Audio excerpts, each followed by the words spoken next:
So much lefty lunacy, more and more every year. I mentioned before this council in Melbourne, James. Stonington Council, is it? City of Stonington?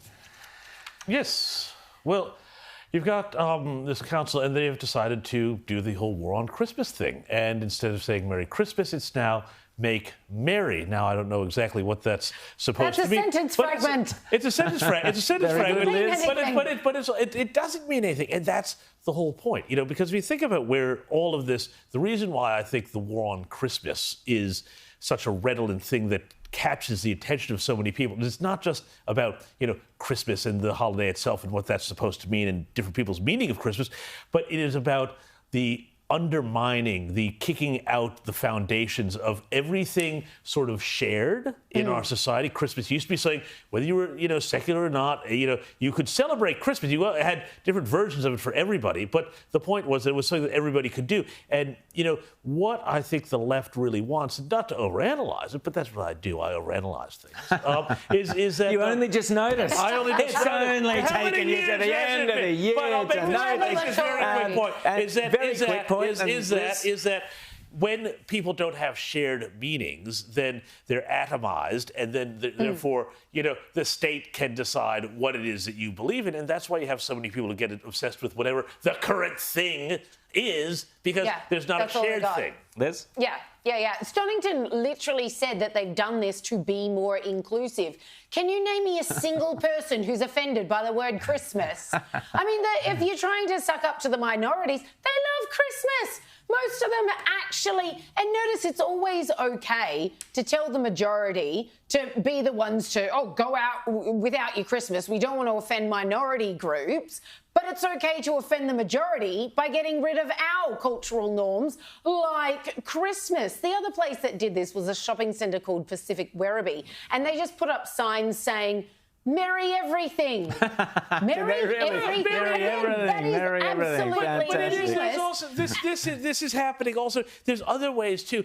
There is a council, Mossman Council, up in the north of Sydney, very posh, well-off council, where people are now saying, hey, Christmas lights could distract and upset nocturnal animals. Maybe let's not have our Christmas lights because it might, terrify the possums. The Mossman possum. Yeah, they're not getting their sleep. They're not getting their shut-eye. Anyway, at least at the shopping centre, the outcry was so big, they had to tear it down and then start putting it back. But that's a really important point you make there, Liz, because it is up to you, the people of Australia, mainstream Australia, out there in the shopping centre and all the rest, to say no to this woke garbage. It's only us who can do it. It's not just that they're woke, it's that they're joyless, and joyless people want everybody else to be just as joyless as they are.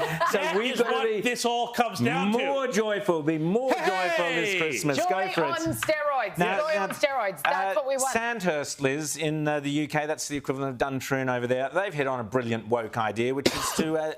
Well, tell us. Just make it easier to get in. If your academic standards aren't up to scratch, if you're obese, no, it's not quite that bad, but it doesn't matter anymore. Let's just lower our standards because they have an unprecedentedly bad recruitment crisis, not unlike here in Australia, where we've seen committee hearings being told exactly the same thing. We're not recruiting. We're not even replacing ourselves at the rate that people are leaving. So their suggestion is just like, we'll just lower the standards. More people can get in. I mean, this is the army. This is the officers' army. The leaders. You really want less talented people than we had before. The same thing might be applying to a Canadian fire truck company where I always say it's not about being diverse or inclusive or whatever, but what's your priority? What's your number one priority? Well, here's the fire brigade in somewhere in Canada.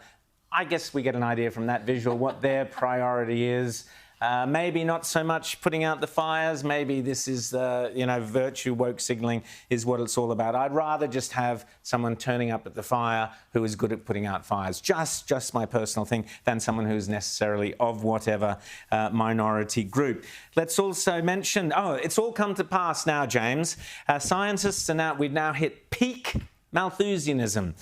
Scientists are now saying that breathing is bad for the environment, James. Well, and I guess you could say the mask slips, so to speak, doesn't it? But look, this is what we always do. We always knew that at the heart of this environmental movement is a real anti-human movement. Totally. Interestingly, Elon Musk was warning about this. He said a lot of the people who are pushing all of this stuff and the billionaires hate people. They think there's too many people, and this is where it all comes down to. You're breathing, you're the problem. They see us as the cancer on the planet and treat us accordingly. Well, I look forward to them doing their bit by ceasing to breathe as soon as possible. I always say to people, once you understand the carbon they want to reduce is you, exactly, everything starts making sense. 100%, very great insight there.